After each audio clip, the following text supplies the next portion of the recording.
Corona की मार से उबर चुकी हींग एक बार फिर महंगी हो जाएगी। बाजार में चर्चा है कि सरकार अफगानिस्तान के रास्ते भारत आने वाली हींग पर इंपोर्ट ड्यूटी बढ़ा सकती है। यह कदम उज़्बेकिस्तान की वजह से उठाया जा सकता है। किसानों के उत्पाद कम समय में देश की अलग अलग मंडियों तक पहुंचे, इसके लिए देश के अलग अलग हिस्सों में किसान रेल चलाई जा रही है। इस कड़ी में भारतीय रेल ने अब धान किसानों के हित में एक और पहल की है। भारतीय रेल ने पश्चिम बंगाल के दुर्गापुर से हल्दिया पोर्ट तक चावल के निर्यात के लिए विशेष ट्रेन चलाई है। हल्दिया पोर्ट से चावल पश्चिम अफ्रीकी देश बेनिन और टोगो के लिए एक्सपोर्ट किया जाएगा।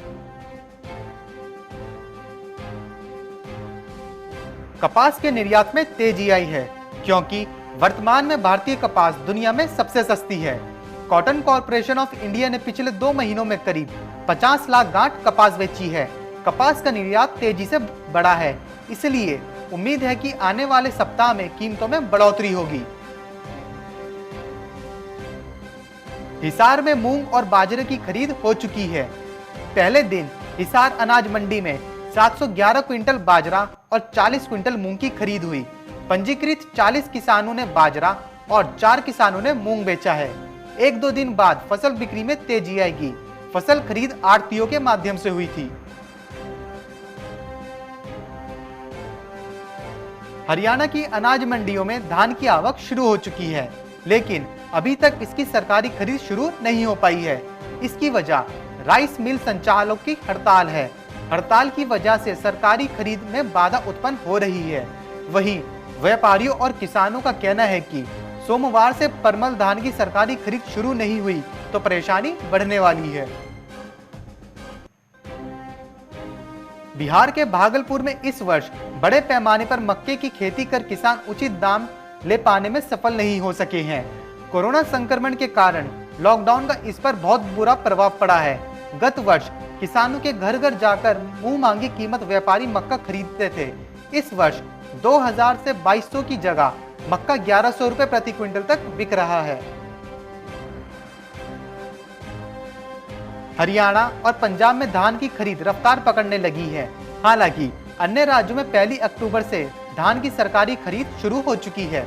इस बीच केंद्र सरकार ने कुछ राज्यों में न्यूनतम समर्थन मूल्य पर तिलहन और दलहन की खरीद को भी मंजूरी दे दी है। केंद्र सरकार ने तमिलनाडु, कर्नाटक, महाराष्ट्र, तेलंगाना और हरियाणा के लिए एमएसपी पर 14 लाख मीट्रिक टन दलहन और तिलहन की खरीद को मंजूरी दी है। यूपी के आगरा के कासगंज में सरकार द्वारा दलहनी फसलों के समर्थन मूल्य में की गई वृद्धि का असर बाजार में दिखने आने वाला है। बाजार में बढ़ाए गए समर्थन मूल्य से दालों के भाव में 7 गुना तक उछाल आ चुका है।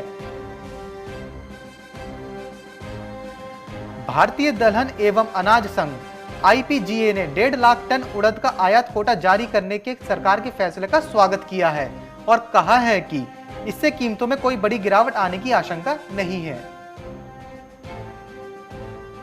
राजस्थान सरकार किसानों से जल्द ही न्यूनतम समर्थन मूल्य पर मूंग, उड़द, सोयाबीन और मूंगफली की खरीद करेगी। इसको लेकर तैयारी भी शुरू हो चुकी है। इस संबंध में प्रस्ताव केंद्र सरकार को भेजा जा रहा है। खरीफ 2020 में दलहन और तिलहन की खरीद व्यवस्था को लेकर हुई उच्च स्तरीय बैठक में किसानों की फसल खरीदने को लेकर विचार किया गया। त्योहारी सीजन शुरू होने के पहले ही दालों और खाद्य तेलों की कीमतों में तेजी आने लगी है। बताया जा रहा है कि पिछले दिनों हुई बारिश की वजह से महाराष्ट्र में दलहन की फसल चौपट हो गई। साथ ही कोरोना के चलते वहां से दालों की आवक भी प्रभावित हो चुकी है। Bureau report, market times TV.